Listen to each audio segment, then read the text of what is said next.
Y vamos a arrancar registro.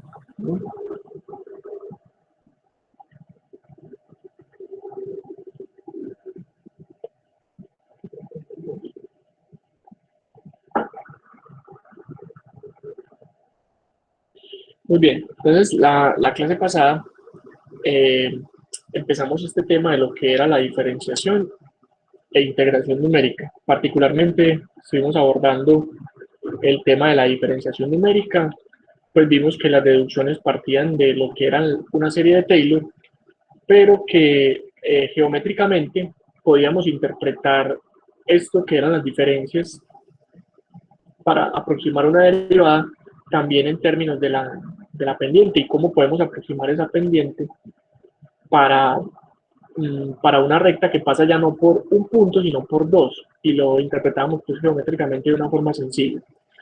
Eh, digamos que todo esto lo vimos, dedujimos los esquemas de discretización para diferencias centrales, hacia atrás y hacia adelante, en el caso de la primera derivada, e igual lo hicimos en el caso para la segunda derivada. Entonces ahí tenemos 6 esquemas de discretización, 3 para la primera derivada y 3 para la segunda derivada. Entonces hoy vamos a empezar hoy con un ejercicio para asentar toda esta información y ver cómo podemos también implementar esto en Excel y en Visual Basic de una forma, digamos, un poco rápida para que lo hagamos de una forma eficiente. Entonces tenemos esta tablita. La idea es completar esta tabla para la primera y segunda derivada, los 3 esquemas, diferencias centrales, diferencias hacia adelante, diferencias hacia atrás, y utilizando 2 h diferentes. ¿Cierto? Entonces, ¿qué función vamos a derivar? Vamos a derivar la función seno alrededor de x igual a pi. X igual a pi. Entonces, para hacer este ejercicio, podemos ir a Excel, y lo vamos a hacer de 2 formas. Una, directamente con Excel, y otra, pues utilizando Visual Basic, que es algo que ya hemos usado. Entonces, vamos a generar nuestros datos previos y luego si completamos esta tabla de la derivada primera, segunda, h, diferencias centrales y otras. Entonces, definamos, por ejemplo, en primer lugar, el paso. Entonces, vamos a decir que hay un paso de punto 1 y un paso de punto 5. Y con este paso, pues yo voy a calcular unos valores de x y unos valores de la función evaluada en el punto. Entonces, vamos a decir, por ejemplo, que esto va a ser x y por aquí vamos a tener la función evaluada. Entonces, sería seno de x. ¿En qué momentos vamos a tener varios puntos? Va a ser en i-2, en i-1, en i+1 y en i+2. Ustedes me dirán, ¿por qué tenemos esta, cómo así que en i-1, en i-2? Vamos a ver que en algunos esquemas de diferenciación vamos a necesitar incluso hasta i-2. Miren, por ejemplo, para calcular con diferencias hacia atrás la segunda derivada, necesitamos x, pero en i-2, y en algunos vamos a necesitar incluso hasta i+2, como es el caso de las diferencias hacia adelante de la segunda derivada. Entonces, por eso aquí en esta, pues construimos todos los posibles datos que necesitemos. Eso es simplemente con fines de mostrar la creación de los datos. Nosotros podríamos hacerlo incluso de otra forma, pero hagámoslo así para que quede ilustrado claramente. Entonces, si yo tengo un valor de x, puntual, yo sé que voy a estar alrededor de pi. Esta es la forma en que ingreso pi en Excel. Pi, abro y cierro paréntesis, me genera el número pi.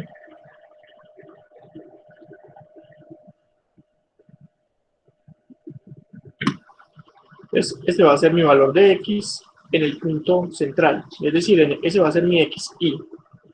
Entonces, si yo quiero evaluar un xi menos 1 va a ser este valor menos este,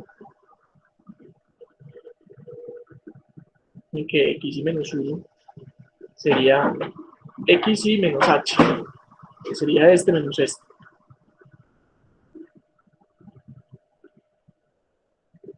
Y así voy a construir, por ejemplo, el menos 2, sería este menos 2 por este.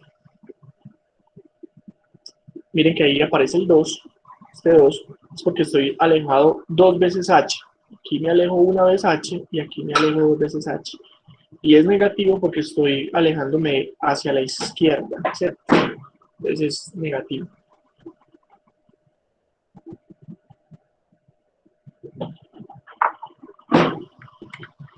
Y así puedo hacer también a la derecha. Ven que a la derecha sería el valor más h, ya no menos h, sino más h.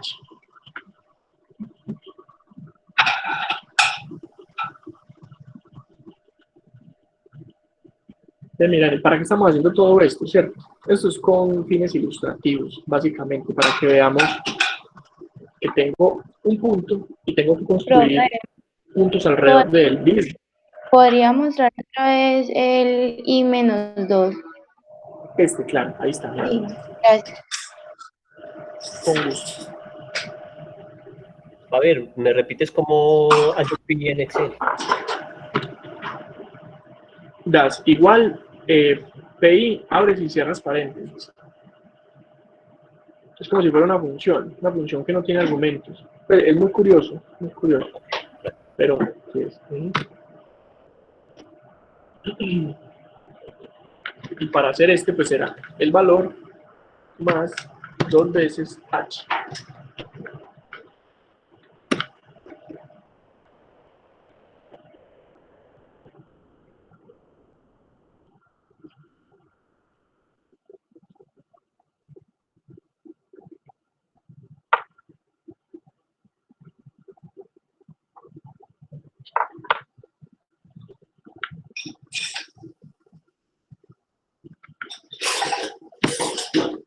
Entonces ya estas ecuaciones que yo tengo aquí, si las quiero actualizar para punto 5, lo único que debo hacer es seleccionarlas todas y jalar, ¿cierto? Jalar hacia abajo.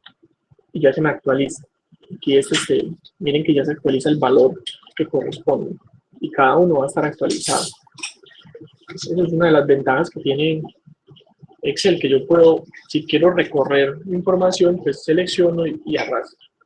Y me va a actualizar la información referente a la fila en la que está. De que ya me tomo el de punto 5 y el dato que está acá.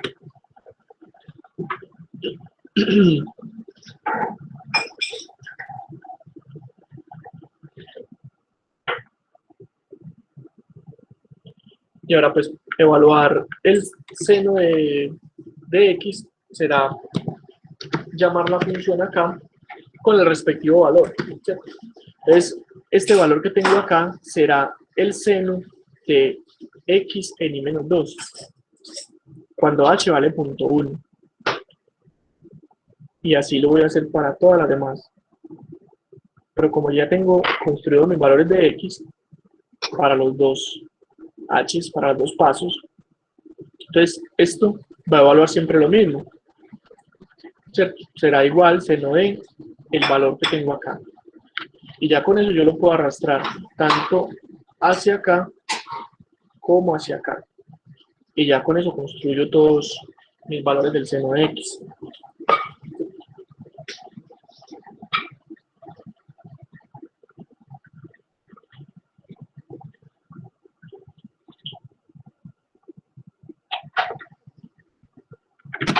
Eso es una pequeña tabla que tenemos acá y con ella hemos construido todos los valores que vamos a necesitar a la hora de evaluar las derivadas. ¿Cierto? Entonces ahora yo puedo pensar en construir la tabla de primera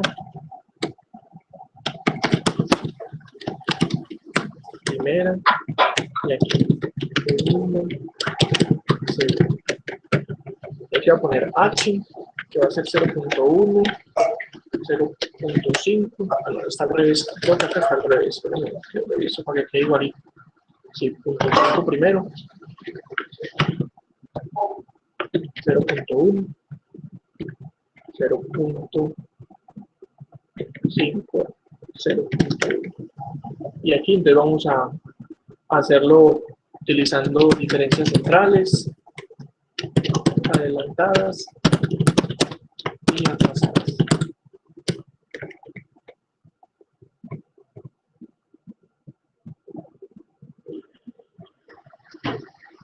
Esta va a ser la tablita que vamos a completar, pero la vamos a hacer acá en Excel directamente.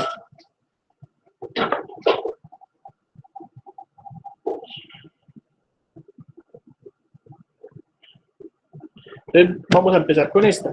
¿Cómo aplicamos diferencias centrales para la primera derivada?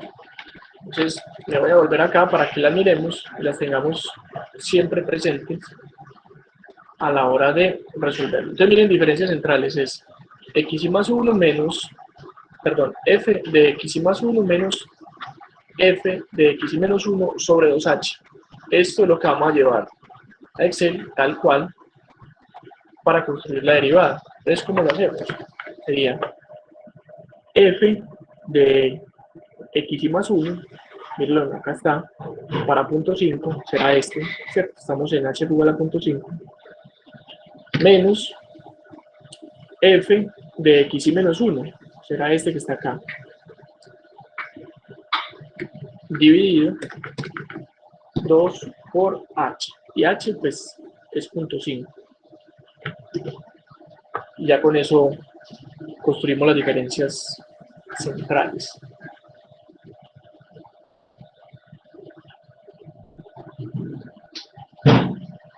Si bien era f de x y más 1 menos f de x y menos 1 sobre 2 veces h, y h es punto 5. Ahí está. Miren que realmente implementar esos esquemas de forma numérica no es complicado.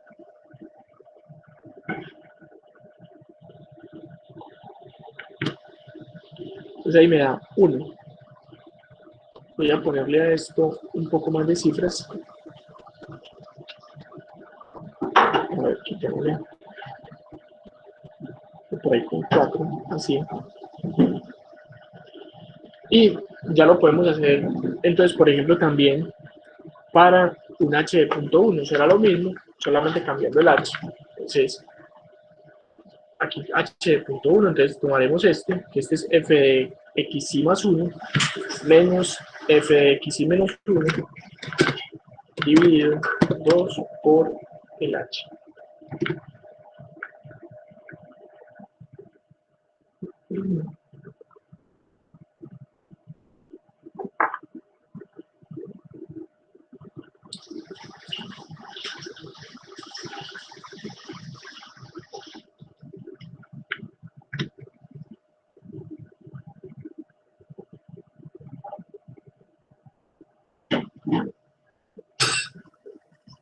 Y ahí vamos. Para calcular las diferencias adelantadas y atrasadas, pues aplicaremos estos esquemas. Hacia atrás y hacia adelante. Siendo el caso. Porque aquí creo que me equivoqué. Sí, notan dónde está el error.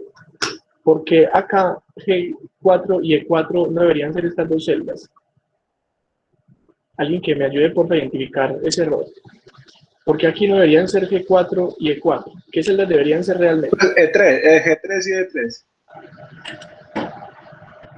Deberían ser arriba. Miren que arriba es la evaluación de la función. Es f de x y más 1 menos f de x y menos 1. ¿Dónde está la evaluación de la función? ¿En estas dos o en estas dos? En la de abajo, profe. En las de abajo, ¿cierto? Eso fue pues error mío. Pero pues ahí caemos en cuenta. Deberían con esta. Esta es la de punto 5, sería esta y esta. Ahí sí. Y para este, no serían estas dos, sino estas dos de acá. De punto 1 sería esta y esta. Ahí está.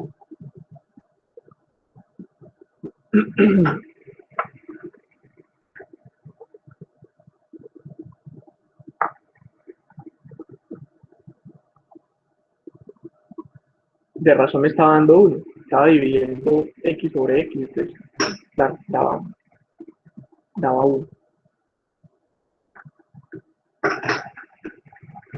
Entonces, así, igual que hacemos esta diferencia central. Disculpe, ¿me puede mostrar la última, por favor? Sí, claro, ahí está. Gracias. Con gusto.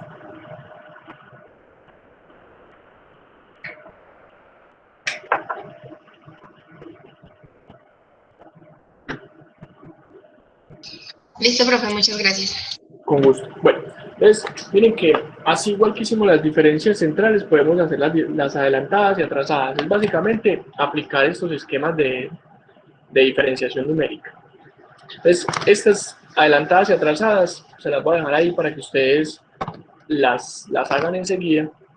Y pues en la diapositiva van a quedar todos los resultados y vamos a poder comparar. Estas no las vamos a hacer juntos, sino que les voy a dejar que ustedes las construyan. Y vamos a construir las segundas derivadas con diferencias centrales. Entonces miremos cómo es el esquema de discretización de las diferencias centrales para la segunda derivada. Miren cómo es. Es la función evaluada en x más 1 menos 2 veces la función evaluada en el punto más la función evaluada en x menos 1 sobre h al cuadrado. ¿Cierto? Entonces vamos a implementar ese esquema en Excel para la segunda derivada y miremos cómo queda.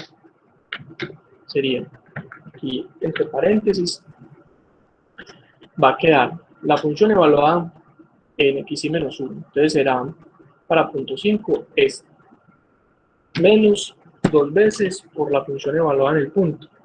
Es más la función evaluada en x más 1. Aquí sería esta. Bueno, aquí es al revés. Aquí es esto y aquí es este. Pero igual no cambia porque se están sumando. Y esto lo vamos a dividir entre este al cuadrado.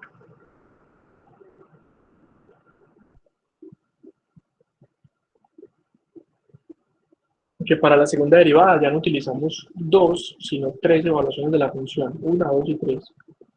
Entonces que para la primera utilizábamos solamente 2, esta y esta. ¿Cierto?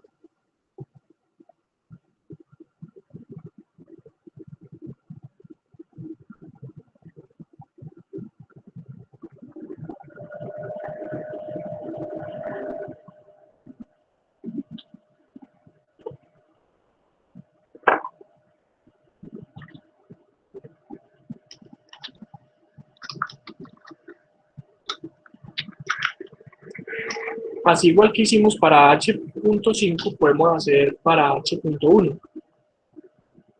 Tendríamos simplemente que utilizar los datos, no de seno cuando lo evaluamos con h.5, sino este de arriba, que es con h.1. Entonces vamos a hacerlo.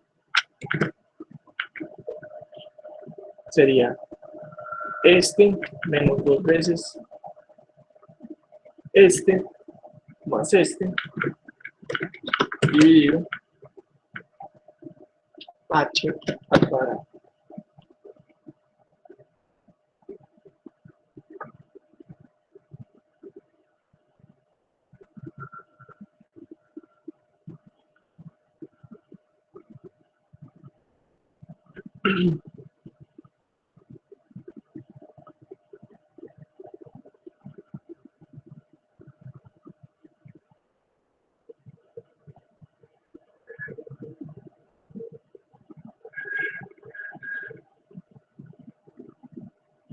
Miren que implementarlo en Excel es relativamente sencillo.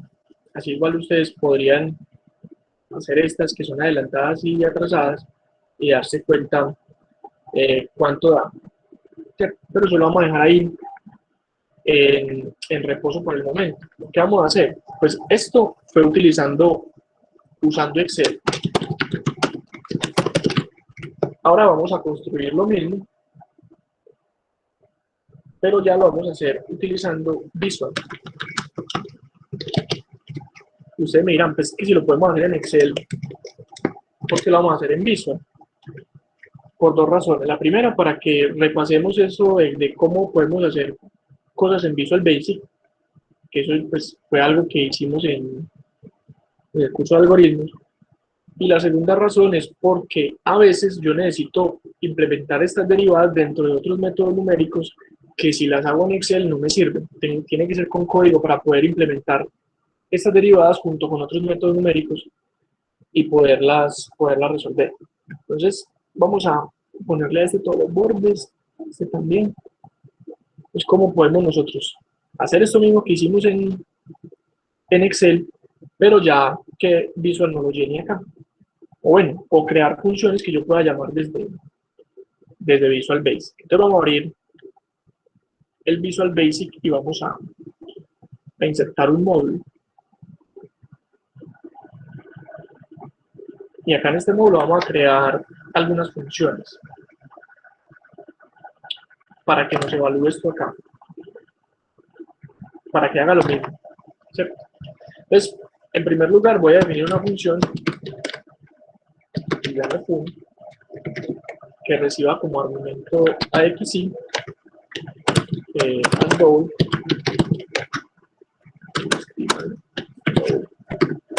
y va a retornar como resultado también algo undo. Y voy a decir que esa función va a ser igual al seno de XY. Eso parece algo muy pues, trivial lo que estamos haciendo, que se miran, pues simplemente podemos llamar, en lugar de fun, llamar el seno. Y digo, sí, no pasa nada. Pero van a ver que el hecho de tener la función que yo quiero derivar definida así como una función me sirve un montón, porque yo de aquí para abajo ya no voy a referenciar a seno de XY, sino que voy a referenciar a fun. En el caso tal que yo quiera que ya no sea seno la función, sino que sea una función más elaborada, yo solo voy a tener que cambiar esta porción del código, acá nada más. Y acá para abajo no tendría que cambiar absolutamente nada. Entonces, esa es la ventaja de tenerla definida así. Que independientemente de cuál sea la función que yo defina acá, el código que va a escribir de aquí para abajo me va a funcionar perfectamente igual, sin ninguna modificación. Y no voy a tener que ir a cambiar en todas partes del código, digamos, la definición de la función. Yo puedo definir acá una función que se llame diferencia central.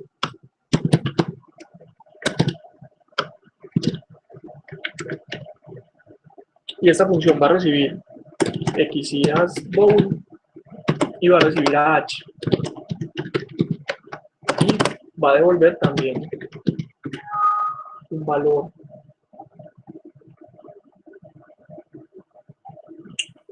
as bool.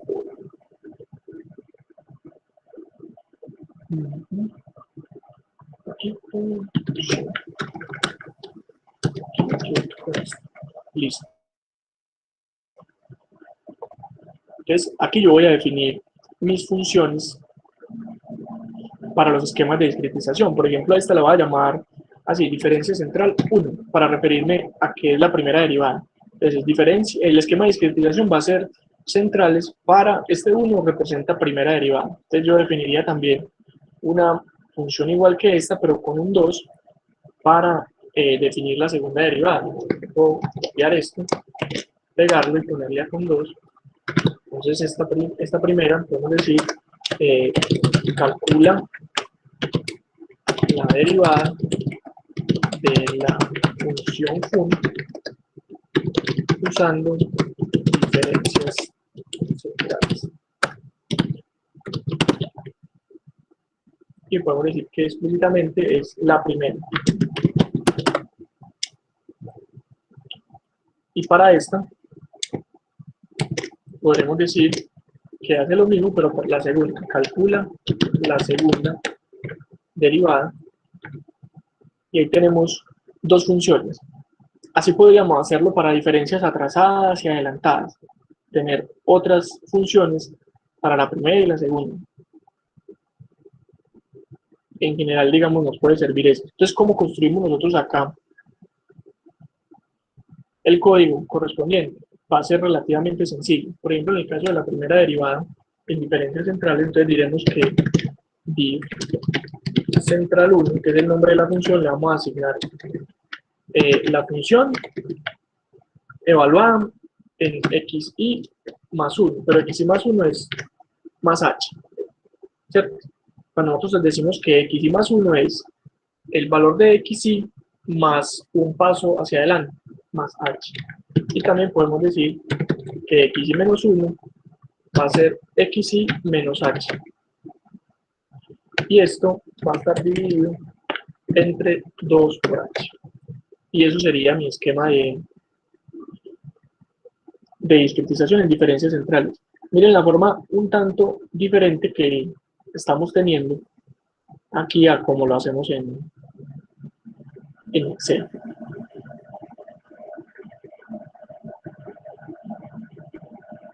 Y miren que aquí yo no digo cero, yo no digo sin y sin, sino que utilizo fun, donde fun es la función que definí arriba, que es mi función que voy a derivar.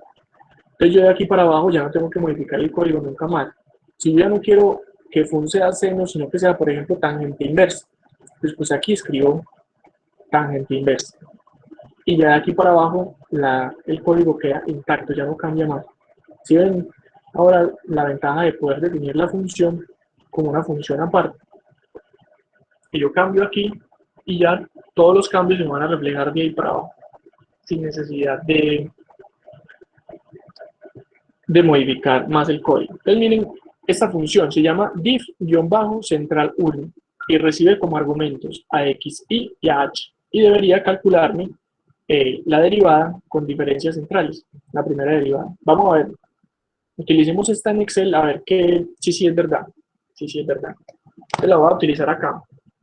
Diferencias centrales. Entonces la llamo div central 1. Miren que aquí me aparecen las dos funciones que ya creé.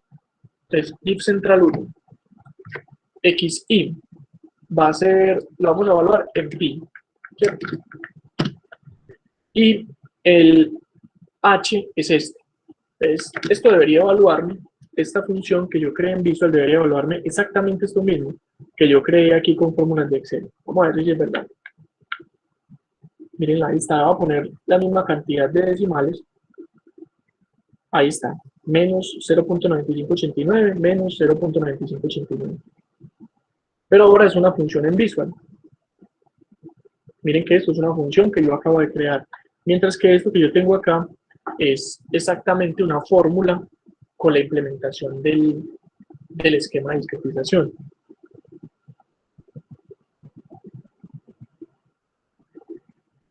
Entonces, son formas.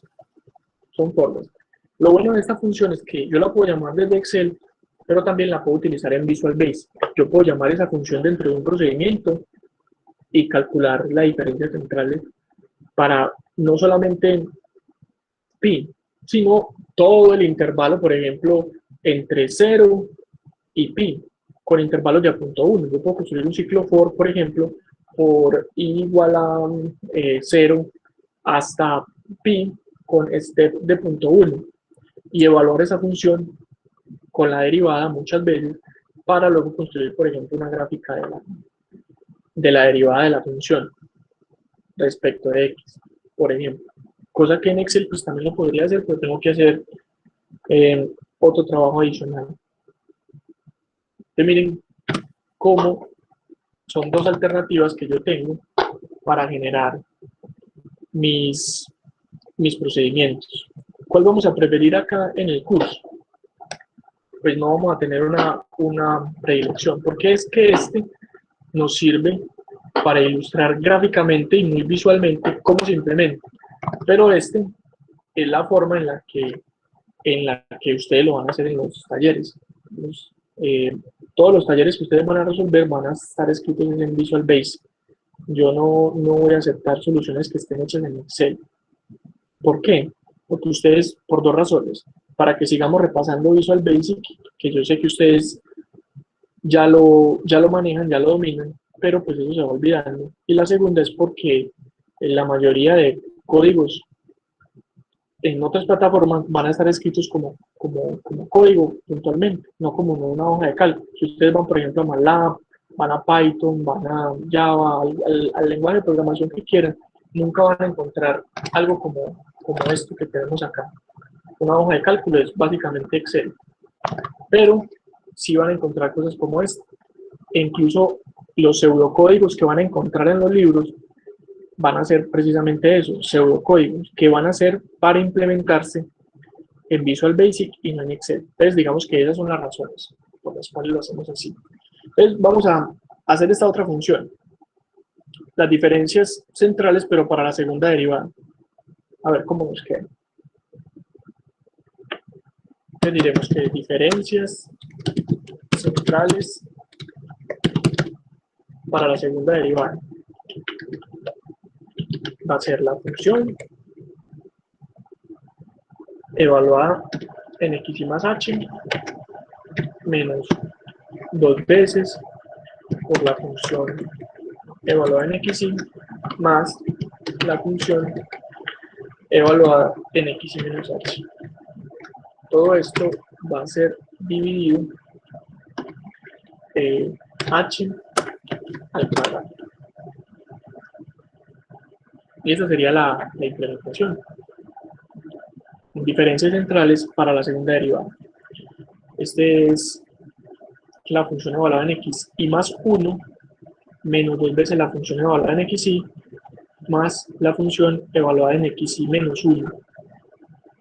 Solamente que aquí x y más 1 y x y menos 1 lo expresamos en términos de h directamente, que son los argumentos de entrada de la función.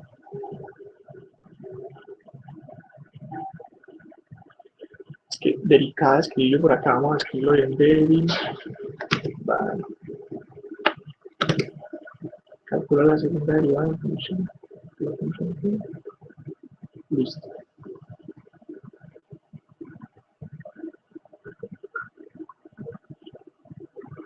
Miren que esto es otra función que yo puedo utilizar desde Excel.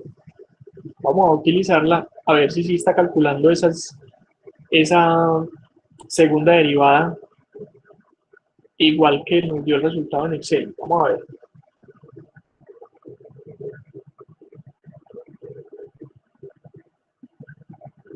Entonces, acá yo podría llamar la segunda derivada por acá, en que aquí yo puedo recorrer esto hacia abajo, para que no nos quede la tabla incompleta, y ahí lo tenemos. Este ya me está tomando es el h de punto 1, y miren que me da lo mismo, menos 0.9983 menos 0.9983. Ahora aquí vamos a utilizar es la div, pero la segunda derivada. X y es pi. Y aquí pues el h es este.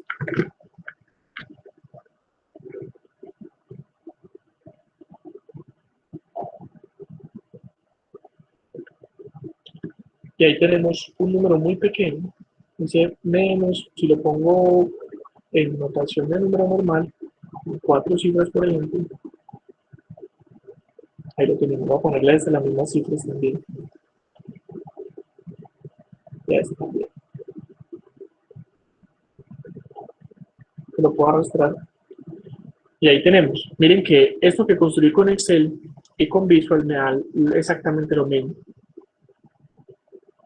Cada uno tiene sus ventajas y sus desventajas. Pues ventajas de hacerlo así, pues que es más intuitivo, es más sencillo, es más directo. Ventajas de hacerlo así, que es más general, que lo puedo utilizar en código que necesite hacer derivadas en otra parte. Lo puedo hacer con ciclos do while o for e implementarlo un montón de veces y guardarlo, por ejemplo, en un vector que voy a utilizar posteriormente en otro cálculo. Mientras que con Excel no. Pues tienen cada uno sus desventajas y sus ventajas. Muy bien, hasta acá ¿cómo vamos?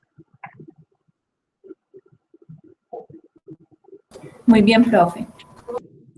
Bien, listo. Entonces, miren que llenar esto acá y llenar esto acá, pues acá será cuestión de ingresar las fórmulas correspondientes a los esquemas de discretización hacia adelante y hacia atrás. Y hacerlo acá, pues será crear más funciones que lo hagan, ¿cierto? podría aquí generar el resto de funciones, ya no de diferencias centrales, sino de diferencias hacia atrás o diferencias hacia adelante para la primera y segunda derivada, y tendría aquí implementado pues ya mi conjunto de esquemas de discretización. Por ejemplo, si yo quiero ya no evaluar la derivada de la función seno, sino de la función coseno, yo aquí simplemente escribo coseno y nada más. Miren que esto de aquí para abajo queda intacto. Esto no se modifica para nada, para nada. ¿Por qué no se modifica? Porque aquí utilicé fue fun. Bien, aquí utilizo es fun. Entonces yo, al cambiar la definición de la función fun, pues automáticamente se me cambia todo de acá para abajo. Y no tengo que estar cambiando aquí, en lugar de poner seno, poner coseno, porque eso, pues, pasan dos cosas, que me genera mucho trabajo y en segundo me puede generar errores. Si yo en alguna parte no lo cambio, pues ya no me va a dar. Cambio, si lo hago de esta forma más general, pues me queda más claro que solamente cambiando la definición de la función, pues ya todas estas me van a funcionar perfectamente para la función que yo defino. Entonces, esto, digamos que es algo que ya nosotros habíamos trabajado en el curso de algoritmos y cómo crear funciones y cómo utilizarlas. Eso ya es algo que ustedes saben hacer, es simplemente que lo estamos recogiendo para implementar este método numérico en particular. Entonces, volviendo al ejercicio, acá están, digamos, paso a paso cómo es la implementación de cada una de estas derivadas y pues se construye toda la tabla. Como ejercicio que les dejo, comprobar y hacer en Excel y en Visual estas dos columnas, las diferencias hacia adelante y hacia atrás, que aquí pues tienen la guía de cómo elaborar ese modelo de cálculo cada uno. Por ejemplo, para calcular la segunda derivada con diferencias hacia atrás, se utiliza este esquema y pues este será los datos correspondientes y el resultado que debería dar. Pero eso se los dejo pues como un ejercicio que pueden hacer en cualquier momento que tengan un espacio de tiempo para que lo hagan. Y si se generan dudas, ya saben que bienvenidos en las asesorías. Por cierto, un pequeño paréntesis en la clase, yo les publiqué los horarios de atención de este semestre, van a ser estos que están acá. Por si de pronto no han revisado el Classroom, ahí están. Van a ser los horarios en los que vamos a estar en asesorías. Ya no va a ser como en semestres anteriores que agendábamos citas por correo, no. Esos espacios van a estar permanentes. Yo me voy a conectar y el que tenga dudas pues va a entrar por el enlace que les compartí en el calendario de Google y pues conversamos de las dudas que tengan. Martes a las 11, miércoles a las 8, miércoles a las 4 y jueves a las 10. Son 4 horarios diferentes y esparcidos. A algunos les servirán algún horario, a otros otros, en el horario que más les convenga a cada uno para que se conecten y todas las dudas que se generen de los talleres, de la lectura del libro, de los ejercicios que dejemos así planteados, que son libres, en clase como este, pues si generan alguna duda, ya saben que en esos espacios nos podemos ver y pues resolver todas las dudas que tengan, ¿cierto? Entonces, a modo de ejercicio, no obligatorio, es un ejercicio libre que lo quiera hacer, pues completar estas dos columnas en Excel y en Visual con las funciones tal cual llevamos del ejemplo. Y acá está pues la guía de cómo hacerlo. Muy bien. Entonces, miren que hacer diferenciación numérica es relativamente sencillo. E incluso obtener los esquemas de discretización en sí mismos tampoco es difícil. Miren que obtener estos esquemas no nos representó un problema muy grande realmente. Era expandir una serie de Taylor alrededor de ciertos puntos, luego restarlas y despejar la derivada en cuestión. Entonces, esto es una herramienta muy, muy poderosa. ¿Por qué? Porque cuando yo estoy implementando algunos otros métodos numéricos, a veces requiero calcular derivadas y esas derivadas, pues eventualmente, si es una función muy compleja, me va a dar cierta dificultad hacer la derivada analítica o eventualmente yo no la quiero hacer. Entonces yo puedo a través de sus esquemas, evaluar la derivada sin hallar la derivada de la función como tal. ¿Cierto? Ese es el beneficio número 1. Muy bien. Eso hablando de diferenciación. Ahora vamos a empezar a hablar ya no de diferenciación, sino de integración. Entonces, ¿cómo será el proceso contrario a hallar la derivada? Que es hallar la integral de una función. Acá vamos a ver que el procedimiento también es muy lógico y es muy práctico, porque hacer integrales en ingeniería es una cosa más común de lo que uno cree. Uno a veces cree que integrar en ingeniería pues no sirve mucho porque hay mucho software que ya lo hace por uno. Pero cuando uno quiere conocer el trasfondo de cómo funcionan las cosas, se da cuenta que eso que uno cree que no tiene ninguna integral, sí la tiene, de trasfondo. Sobre todo aplica mucho en estadística, se calculan muchas integrales, áreas bajo la curva de las distribuciones de probabilidad. Esas áreas bajo la curva representan eventualmente la probabilidad de cierto suceso. Y a veces esas integrales no se pueden hacer. Entonces vamos a ver que existen unos métodos numéricos que nos van a servir para eso. Un momento, por favor.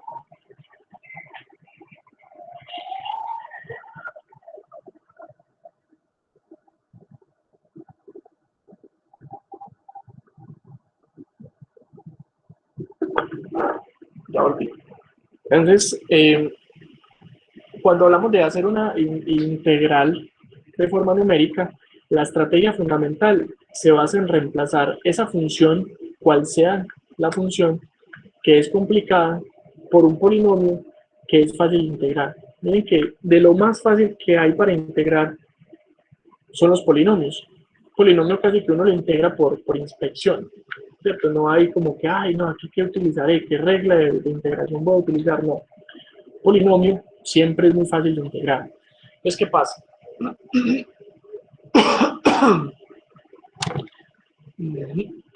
Yo parto de lo siguiente. Yo quiero integrar esta función, que es f de x, en este intervalo entre a y b. Entonces yo me encuentro con que esta función es muy difícil de integrar, o imposible de integrar, o que es tan larga que yo no la quiero hacer. Entonces, yo lo que hago es aproximar esta función por un polinomio de orden n. Miren que en este caso, este que tengo acá, con un subíndice n, ya no es la función, es un polinomio que me aproxima la función. Entonces, ¿qué hice acá? Simplemente cambiar el polinomio, cambiar la función por un polinomio. Entonces, cuando yo hago ese cambio, yo lo que voy a integrar ya no es la función original, sino este polinomio, ¿cierto? Los polinomios, pues, suelen ser de esta forma, donde n es el orden del polinomio. Entonces, si yo tengo eventualmente un polinomio de orden 1, pues voy a tomar solo estos dos primeros términos. Si tengo un polinomio con n igual a 2, pues ya no tomaría esos dos, sino que tomaría los primeros 3, y así sucesivamente. ¿Qué pasa? Que entre más términos escoja yo, o seleccione yo el polinomio, pues la forma de este integral va a quedar más larga. Pero entre más términos escoja, pues mejor va a ser la aproximación. Entonces, ¿cuál fue la primera aproximación que se hizo?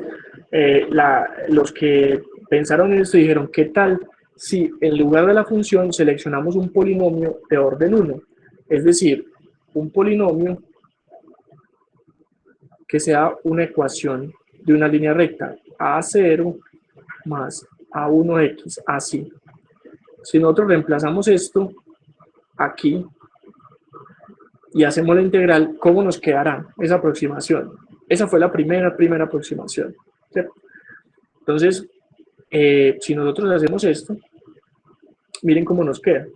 Yo tengo, por ejemplo, esta función acá, una función cualquiera, y yo quiero hacer la integral entre a y b. La integral real de esto sería, voy a señalarla con amarillo por acá, sería el área bajo la curva, sería todo esto, ¿cierto? Todo. ¿Qué pasa? Que si yo tiro un polinomio de orden 1, que es esta línea punteada negra que va de A a B, miren que me genera una aproximación, aunque la aproximación no sea tan buena, ¿cierto? Pero para hacer la primera aproximación, pues algo es algo. Entonces, ¿qué tengo yo?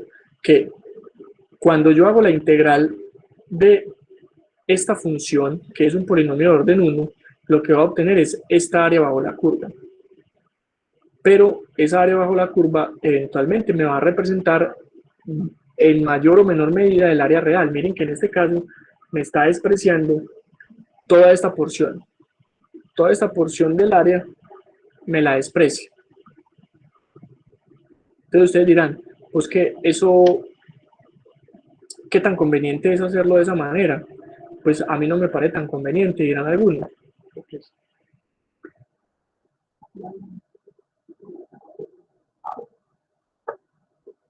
Pero observen lo siguiente, vamos a ir por acá, un instante. Supongamos que tenemos esta función, entonces esta área azul que tengo acá bajo los dos puntos, cualquiera, miren que yo los puedo mover, va a representar la integral. Entonces ahí tenemos un valor puntual de esa integral para esta función en particular. Entonces si yo aproximo con un solo segmento, miren lo que tengo. Básicamente lo mismo que teníamos allá en la diapositiva. Entonces tengo una aproximación que puede ser muy buena o muy mala. En este caso es malísima, porque estoy despreciando todo esto.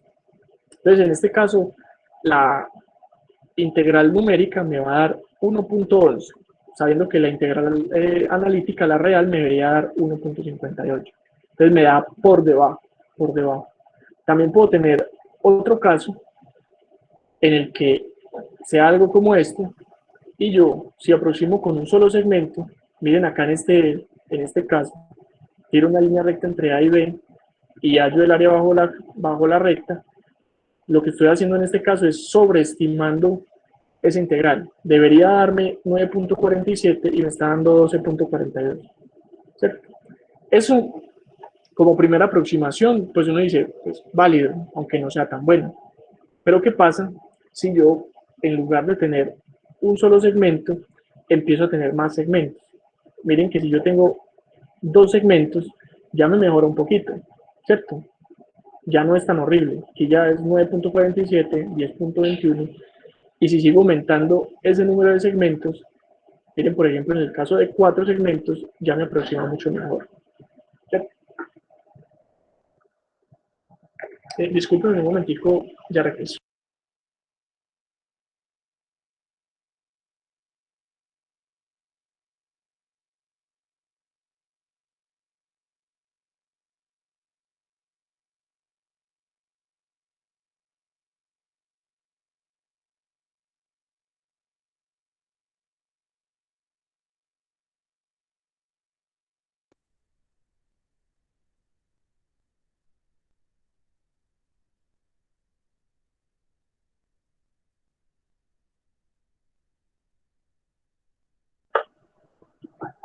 Ya volví. Bueno, entonces les estaba mostrando por acá que si yo aumento el número de segmentos, entonces ya la integral, que aparentemente no era tan buena, porque la estamos aproximando, miren que en cada segmento es una línea recta entre A y D, A y F, F y E y B, son líneas rectas, pero en la medida en que yo aumento el número de segmentos se me hace mejor el asunto, ¿cierto? Tanto para esta función como si lo miramos para esta. Miren, con un segmento, malísima esa aproximación.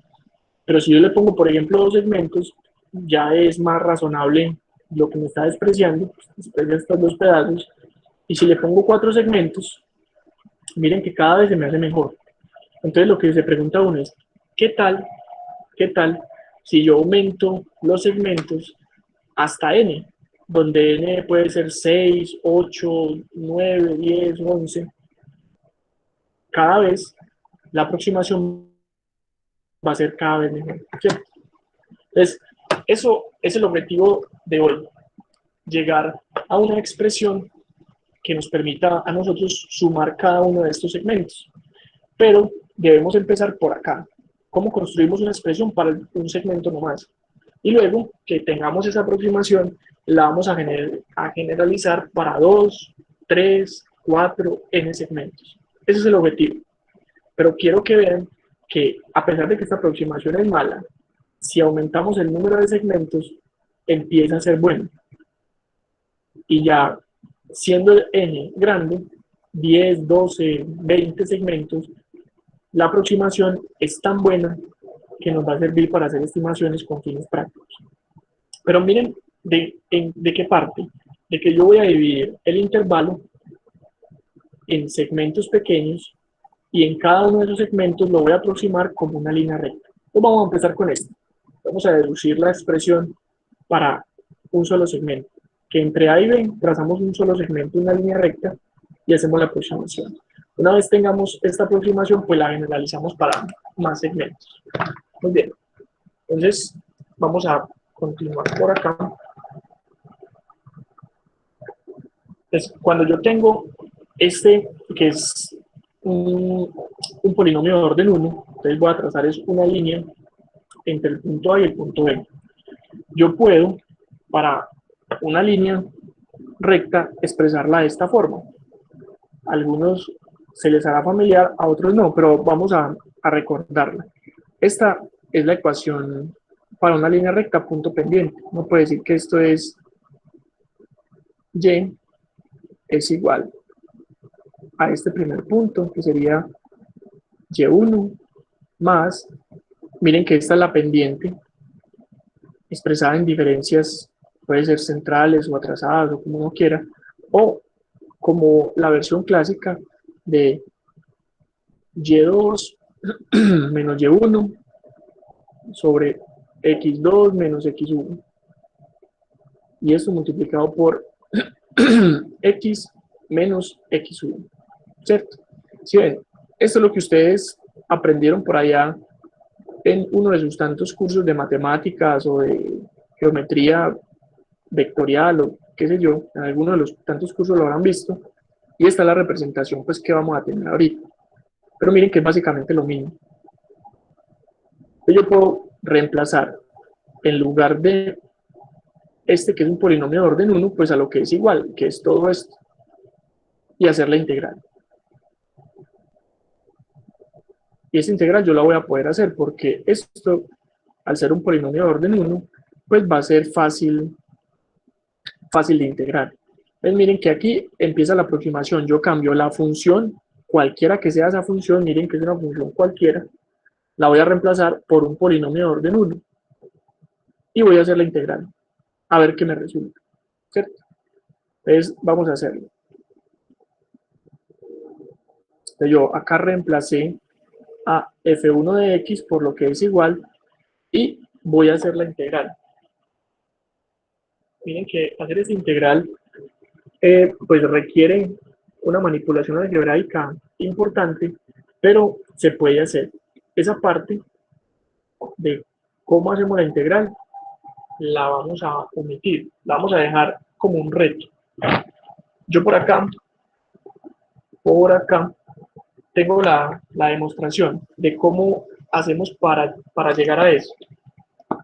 De cómo hacemos partiendo de esta integral para llegar a la expresión final. Pero miren que es larguito. Entonces, esto no lo vamos a hacer acá en clase. Yo este documento se los voy a montar al Classroom, pero invito a las personas que de pronto son curiosas y les gusta el tema de las demostraciones y todo esto, que intenten demostrarlo por ustedes mismos. ¿Cómo hacer para llegar de esto a esto? Sin ver la demostración que voy a montar en el Classroom. Si de pronto se pegan en alguna parte o, no, o definitivamente no lo quieren hacer, pero quieren entender, pues pueden ver el documento en PDF, el paso por paso de cómo se llega de esto a esto. Pero no lo voy a hacer acá en clase para poder avanzar un poco más rápido y que quede eso como un trabajo independiente que cada uno puede o retarse a hacerlo, ver cómo llega de acá a acá, o simplemente ver el documento de cómo hace uno para llegar de acá a acá. Yo los invito a que se reten a ustedes mismos, de que intenten hacer esta integral y llegar a esto. Si se pegan en alguna parte, miran el documento. Si no entienden el documento, en la asesoría nos vemos para que lo entendamos mejor. ¿Listo? Bueno, entonces se puede mostrar, como bien lo mostramos acá, que yo puedo llegar, al hacer esta integral, obtener esto. Esto es una expresión relativamente sencilla, donde tenemos básicamente los puntos A y B y las funciones evaluadas en esos dos puntos, A y B. Y con eso puedo aproximar la integral entre A y B con un polinomio de orden 1 para una función cualquiera. Entonces, tenemos un punto de partida. A esto que acabamos de obtener es lo que llaman la regla del trapecio. ¿Y por qué le llaman la regla del trapecio? ¿Cierto? ¿Por qué será que se llama la regla del trapecio? Que tiene que ver con un asunto un tanto geométrico. Vamos a ver por qué a esta expresión que tenemos acá la llamaron regla del trapecio. Y así ustedes van a encontrar el método numérico en todos los textos. Ustedes buscan regla del trapecio, en internet, por ejemplo, les va a salir un montón de información. Posiblemente les salgan estas mismas ecuaciones. Lo mismo que en el libro que estamos siguiendo, que es el libro de Chapra. Ustedes buscan en el índice y para poder llegar a ese tema van a tener que buscar regla del trapecio, ¿cierto? Pero, ¿por qué se llama así? Vamos a ver. Miren la comparación.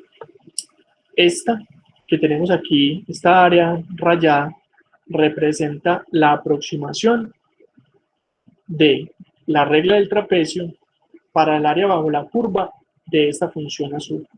¿Cierto? Acá esquemáticamente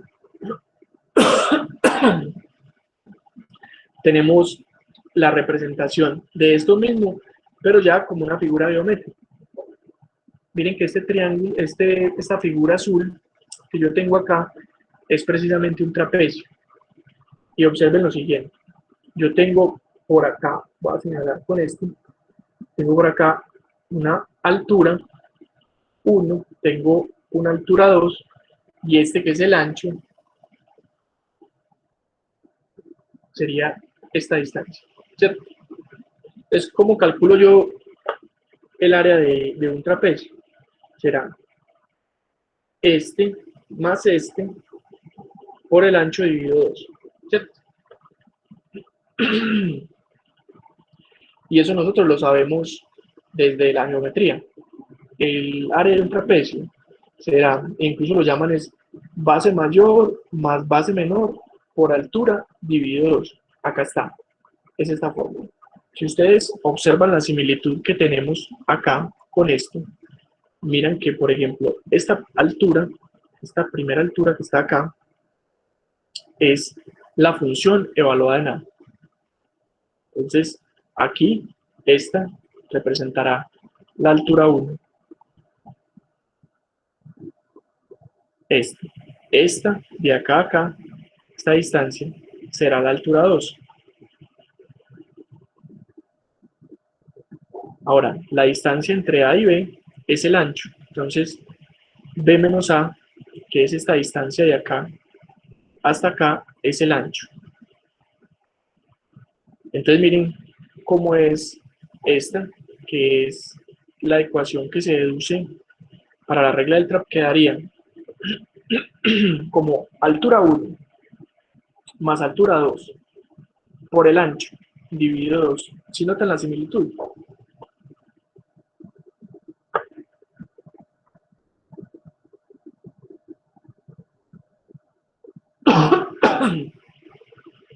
Entonces, por eso es que la llaman la regla del trapecio, porque la fórmula que se deduce es igual al área del trapecio. Por eso la llaman así.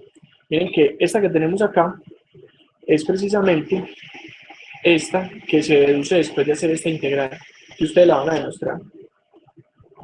Es esta misma. Y si la comparan con la fórmula para hallar el área de un trapecio, es exactamente la misma. Y de hecho, pues lo que se forma acá es precisamente un trapecio.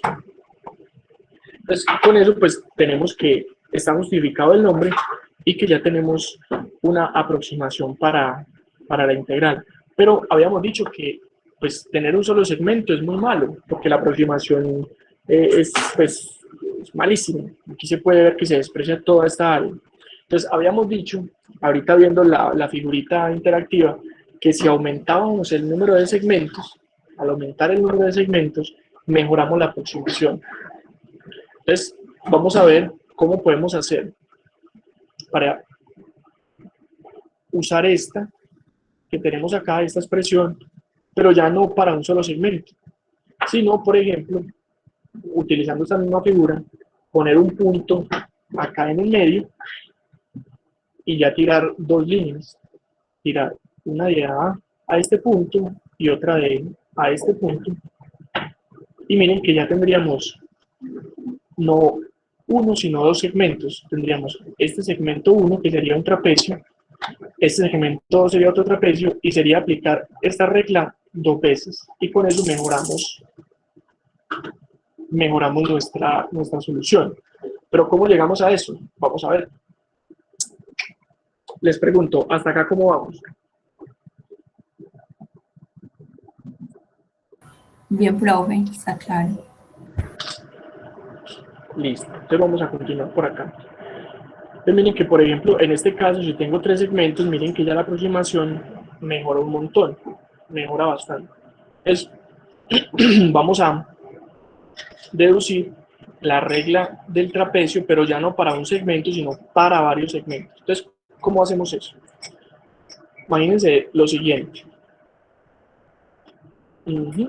Nosotros tenemos varios puntos equiespaciados entre A y B. Voy a dibujarlo acá. Entonces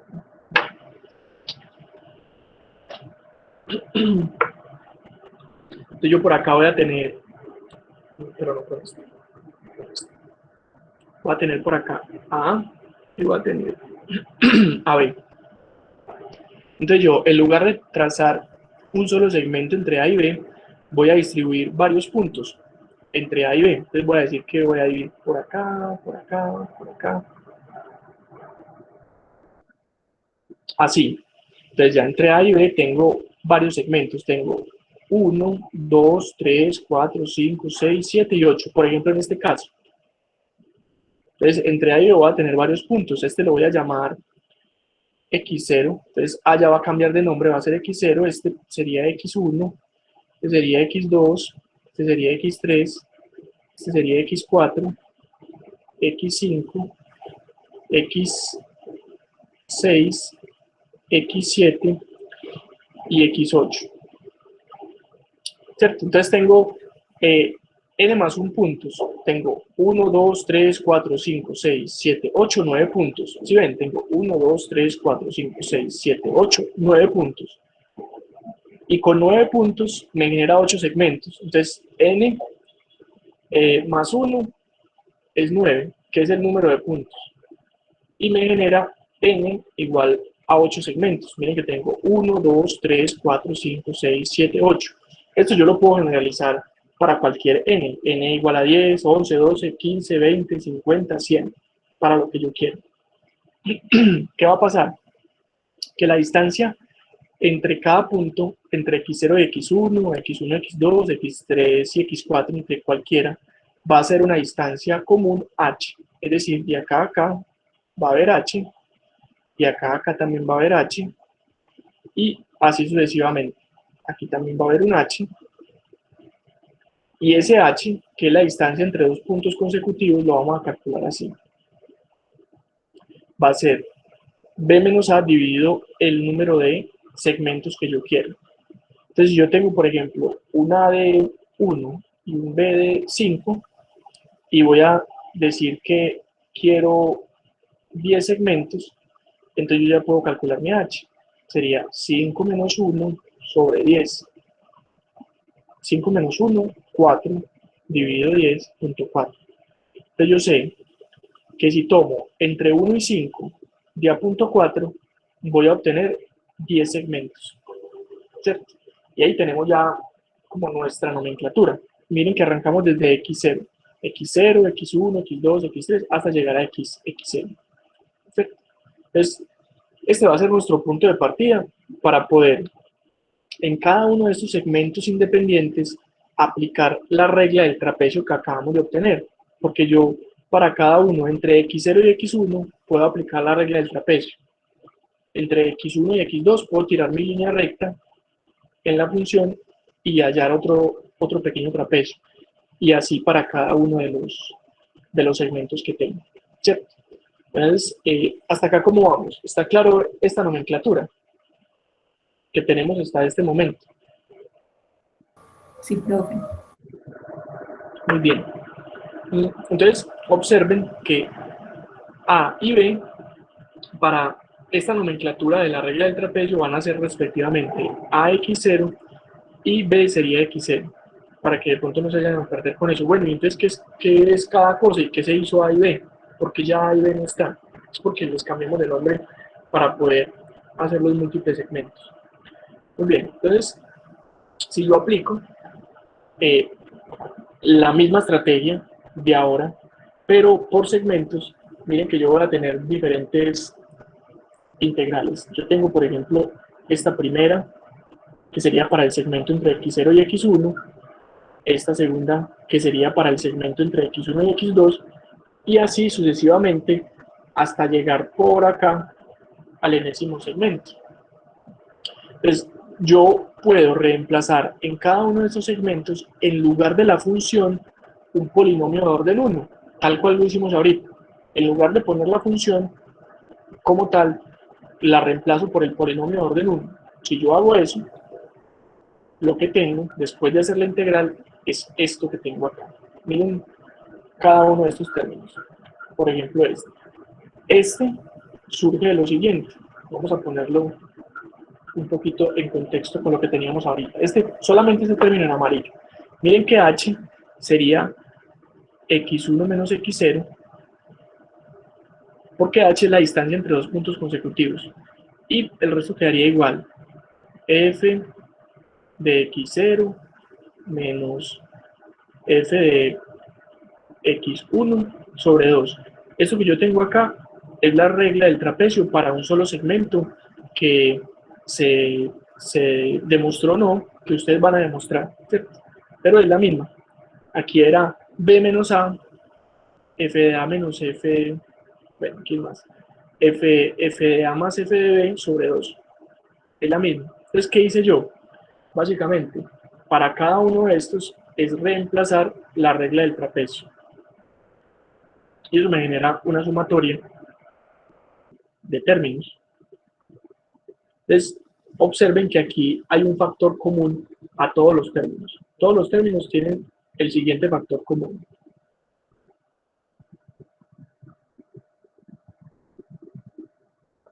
¿Sí ven? Todos los términos tienen h sobre 2 como factor común.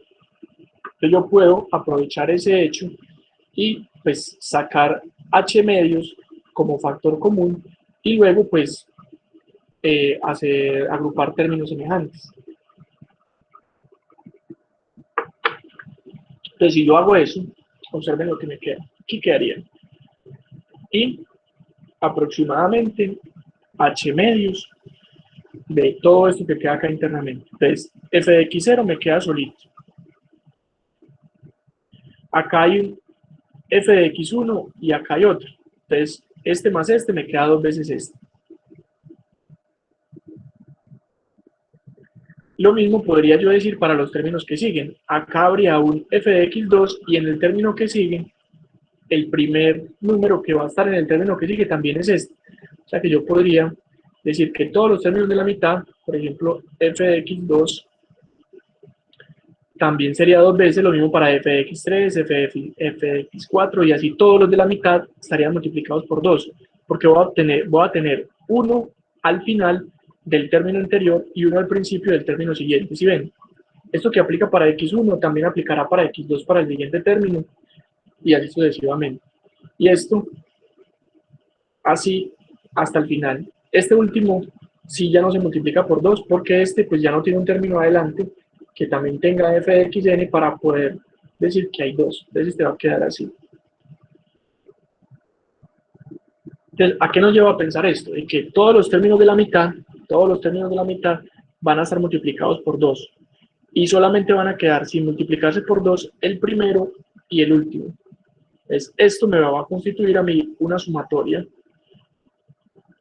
desde n igual a 1, porque miren que no incluyo el 0, entonces n va a valer 1 hasta, bueno, también n no, porque esta es la variable que yo necesito acá, desde i igual a 1 hasta n menos 1, porque el término enésimo tampoco está incluido, de xy. Y esos dos términos me quedan tal cual. Y esa será la regla del trapecio de aplicación múltiple. Entonces miren que yo puedo tener en un solo término, que sería perdón acá, esta expresión que tengo acá va a ser la sumatoria de todos esos pequeños trapecios. ¿Cuántos trapecios? N. ¿Quién decide N? Yo como la persona que voy a estar ejecutando mi método numérico. Entonces yo decido que van a haber 10 segmentos. Entonces N valdría 10 y con aplicar esta fórmula es equivalente a poner 10 trapecios equidistantes bajo la curva que me van a aproximar muy bien esa integral. Entonces miren que con esta expresión yo tengo una aproximación de la integral de una función a través de la aplicación de la regla del trapecio varias veces. ¿Cuántas? N veces, donde n es un número que yo decido. ¿Hasta acá cómo vamos?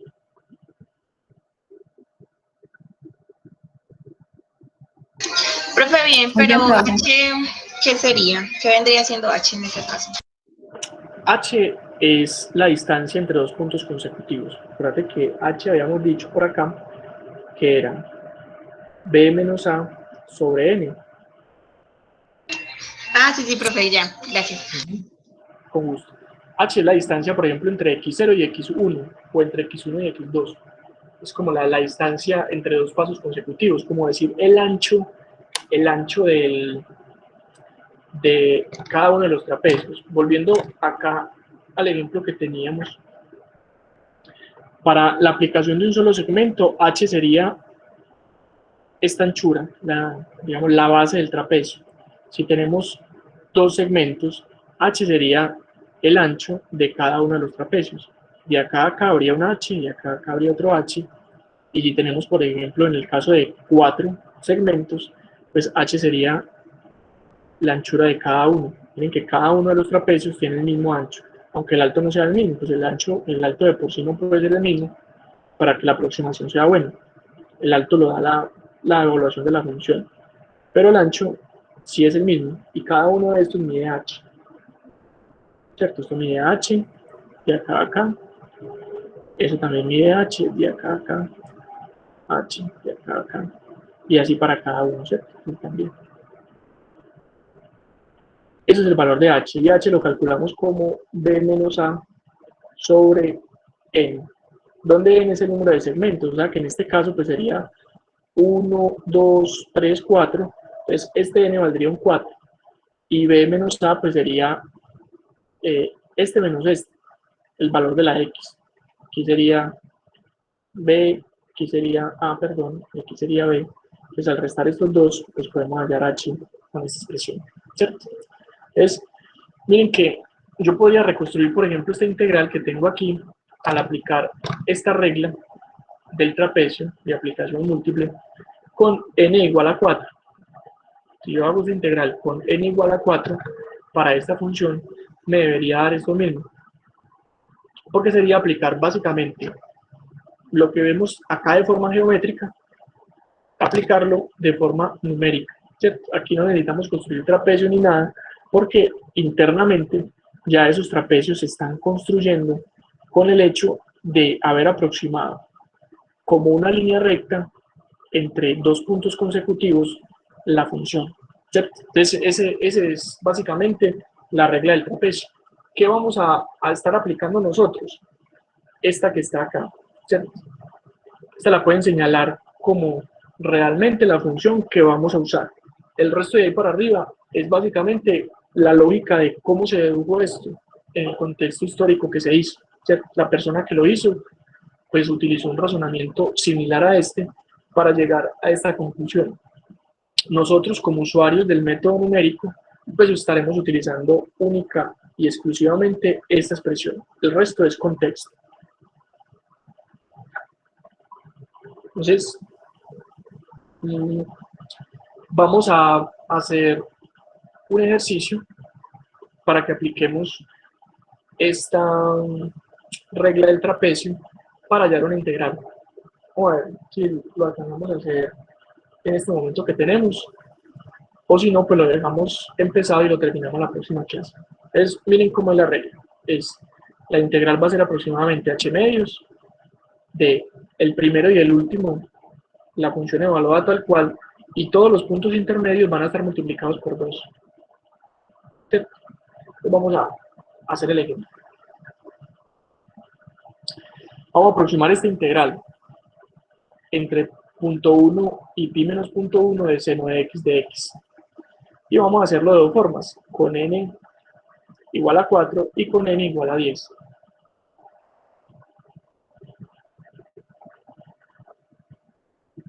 A ver cómo nos va. Alguien que me ayude, porfa. ¿Cuánto es esta integral analíticamente? Es decir, ¿cuánto da la integral exacta? Para que la tengamos como punto de referencia. ¿Cuánto es esta integral? La pueden hacer en un momentico en la calculadora. La voy a hacer también por acá. Hay calculadores que pueden hacer integrales, ¿cierto? No sé si la que ustedes tienen también hace integrales, pero para que lo tengan en cuenta, ¿cierto? Directamente uno le puede poner los límites y ella ya lo integró directamente. Aquí la estoy ingresando. A ver, dice aquí que la integral de seno de x entre punto 1 y pi menos punto 1 es 1.99. Esta es la solución analítica. Analítica entre comillas, porque la calculadora también utiliza un método numérico, ¿cierto? Pero bueno, sumamos esa como la integral analítica. Si yo quisiera hacer realmente la analítica, pues integro seno y pues evalúo los límites, ¿cierto? Entonces, acá tenemos, esta es la integral analítica. Ahora vamos a ver cuánto nos da con los métodos numéricos. Y vamos a construirlo en Excel para que vean cómo desenmarañamos este problema. Entonces, vamos a ir por acá a Excel. Aquí en la hoja 1, pues es lo de la derivada. Vamos a hacer en una hoja 2 la integral. Vamos a cambiar el nombre, pongámosle aquí regla del trapecio. Y aquí esto era derivadas. Muy bien, entonces aquí en la hoja 2 vamos a construir ese esquema de integración numérica. Entonces vamos a llamar, por ejemplo, A y B. A y B son los límites. Voy a ampliar esto un poquito para que se vea bien. Entonces aquí era 0.1 y aquí era pi menos 0.1.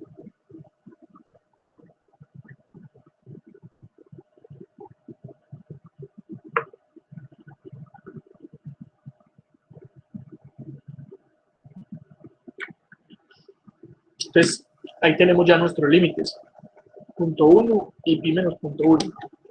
¿Esos límites de dónde salieron? Pues de la definición del problema, ¿cierto? Punto 1 hasta pi menos punto 1. Este es A y este es B. O este es x0 y xn. Ahora vamos a decir cuánto vale n. Vamos a hacer el ejemplo cuando n vale 4. N vale 4. Entonces, ¿cuánto vale h? Que h va a ser b menos a sobre n.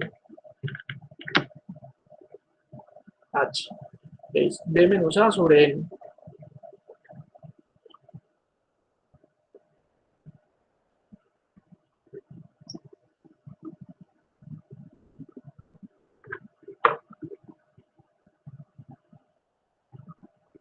Entonces ahí ya tenemos nuestro H.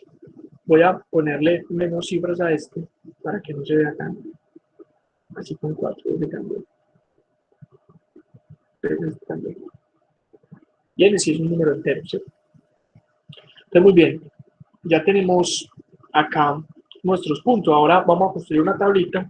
Acá este va a ser xi y pues el correspondiente f de xi. Entonces, y aquí pues será el n. Entonces vamos a arrancar cuando n vale 0. ¿No? Que n arranca en 0. Entonces xi será igual al primer límite del intervalo A, ¿cierto? Entonces que x0, cuando i vale 0, bueno, entonces este sería i, este es i. Cuando i vale 0, entonces sería x0 es igual a A. Entonces por eso puse que este era igual a este.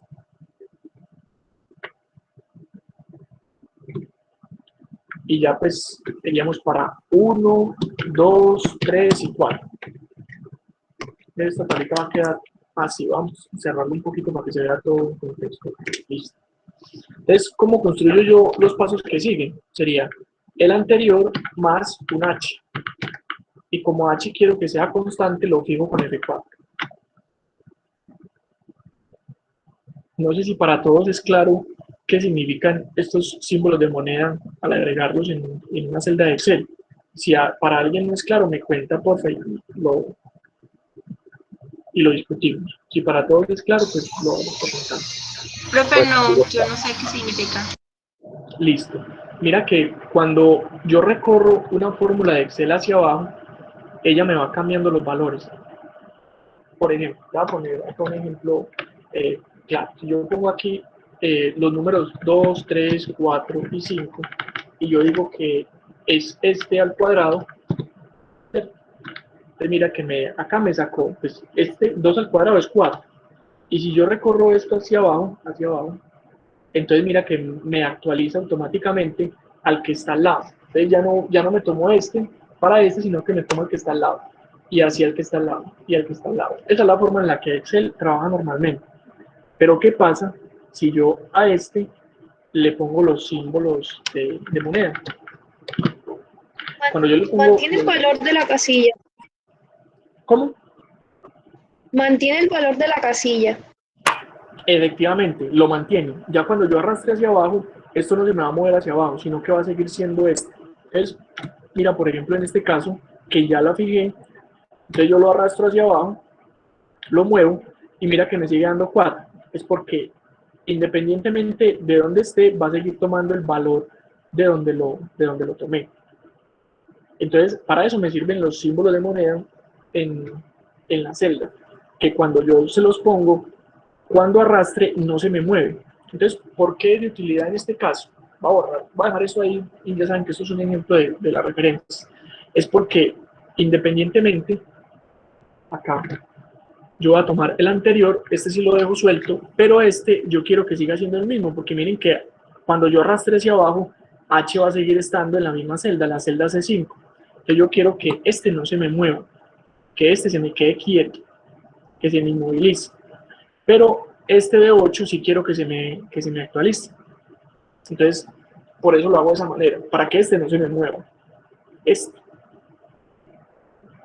se me quede quieto cuando yo arrastre. Se lo voy a quitar cifras acá, ponerle 4 a todos.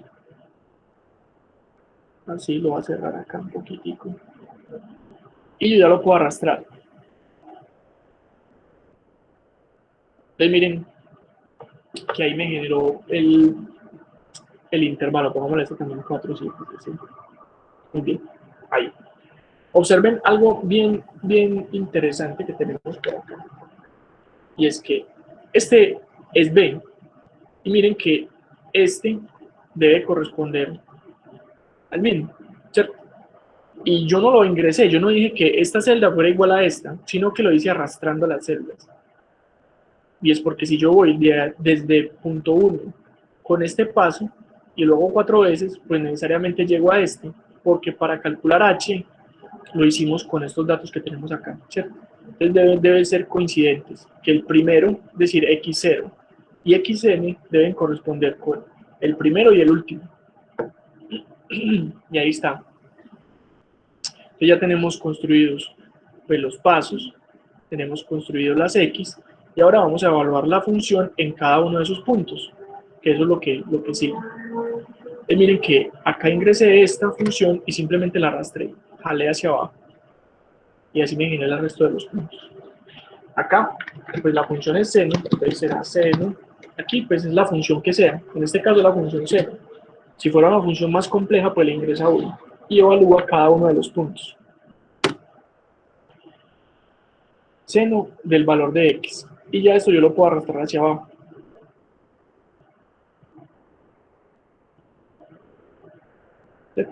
No tengo que fijar nada. B8 no lo fijo, no le pongo los símbolos de moneda, porque yo quiero que siempre sea el que está al lado, el que me evalúe, ¿cierto? El que está al lado. Y ya con eso tengo mis valores de xy y de f de xy. Ya nos queda 2 pasitos nada más. Lo que voy a calcular aquí es la integral para cada segmento. Vamos para construir esa fórmula. Entonces, para el primero y el último paso es tal cual. Entonces tomo el valor de f de xy. Les voy a mostrar acá la fórmula que tenemos por acá. Miren que el primero y el último no vienen multiplicados por 2, ¿cierto? Ni el primero, que es f de x0, ni el último, que es f de xn, están multiplicados por 2. Entonces, el primero y el último serán iguales pues al valor de la función, miren. Sería igual a la función, igual a la función. Y entre 1 y n-1 va a ser el valor de la función multiplicado por 2. ¿Por qué? Porque miren que aquí entre 1 y n-1 están multiplicados por 2, ¿cierto? Desde la deducción pues, que tenemos de la expresión. Primero y último no. Y todos los intermedios, desde 1 hasta n-1, vienen multiplicados por 2. Entonces ya, esto lo voy a recorrer, todos los intermedios vienen multiplicados por 2. Todos estos los multiplico por 2 y el primero y el último no. Porque así es la expresión que vimos desde acá, ¿cierto? Entonces ya, para calcular la integral, vamos a hacer lo siguiente. Será h, que es este, ¿cierto? H dividido 2, va a cerrar entre paréntesis, por la suma de todo esto. Ay, perdón. Por la suma de todo esto que tenemos acá. Y esta va a ser nuestra integral. Miren que la expresión que tenemos acá es h medios por la suma de todos los términos que tenemos acá. Es f0 más 2 veces todos estos más el último, que es precisamente lo que tenemos acá. Entonces es h medios, porque este es h medios por la suma de todos los términos que tenemos allá.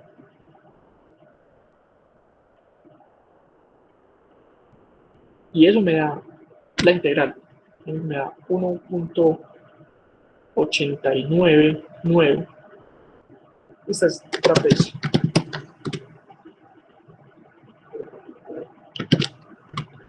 Y la integral analítica era de 1.99. Yo lo voy a redondear esto a las cifras que corresponden. Y miren que es aproximadamente es lo mismo. Con 4 segmentos.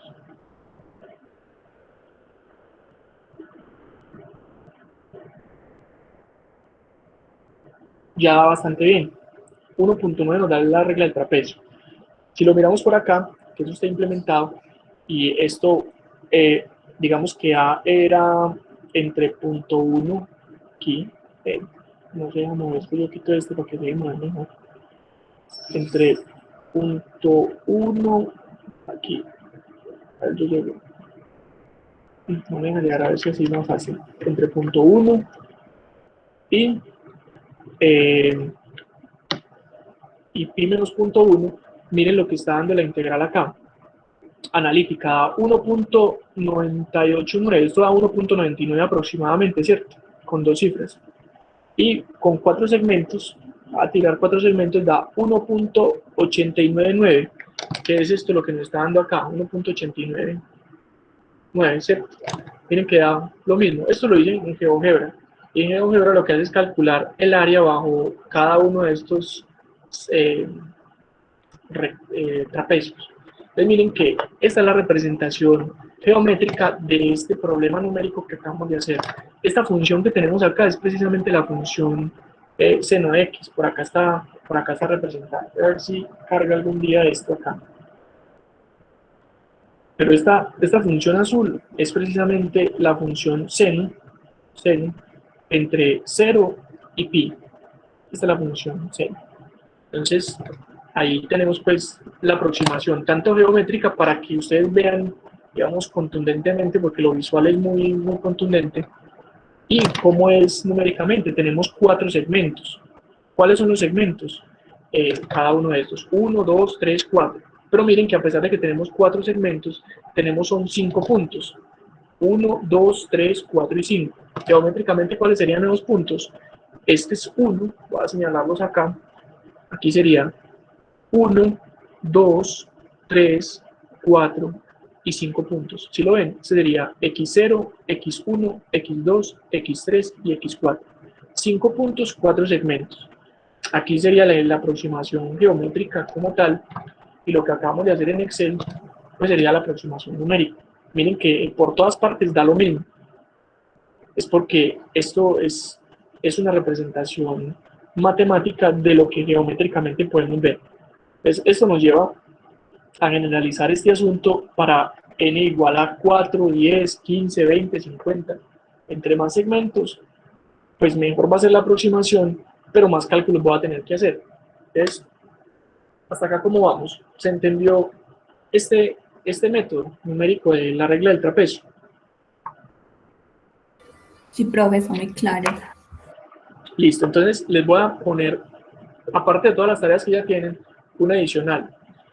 Implementen este mismo método, pero ya no con n igual a 4, sino con n igual a 10. Recuerden que estas tareas son opcionales. A la medida que ustedes las hagan, pues generan dudas, y si tienen dudas, las resolvemos en las asesorías. Pero para que quede como un ejercicio de que entonces, ¿cómo hago yo? Si pongo aquí en lugar de 4, pongo 10, y cómo completo la tabla. ¿Sí? Para que de pronto, si alguno está interesado y lo quiere hacer, lo puede hacer. Y recuerden la tarea de la demostración que les voy a montar, que la intenten hacer, o pues eventualmente la pueden simplemente mirar que ahí está, para que no se queden con la duda de cómo llegamos de esa integral a la expresión de la regla del trapecio para un solo segmento. Muy bien, entonces me cuentan algunos si tienen alguna duda, o si no podemos dejar hasta ahí por el momento. Profe, ¿usted nos puede compartir ese documento de Excel al Classroom?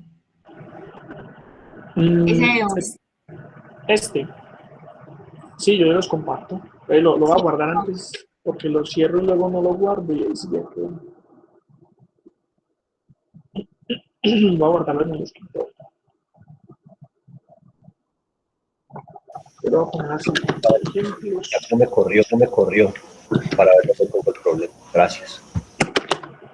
¿Cómo, Jorge? Dime, que no te escuché. Que sí, por favor, lo compartes porque a mí no me corrió, pues no me funcionó. Entonces, para ver dónde tengo mi problema. Te agradezco mucho.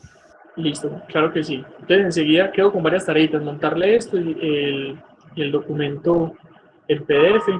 Profe, no lo guardo con macro.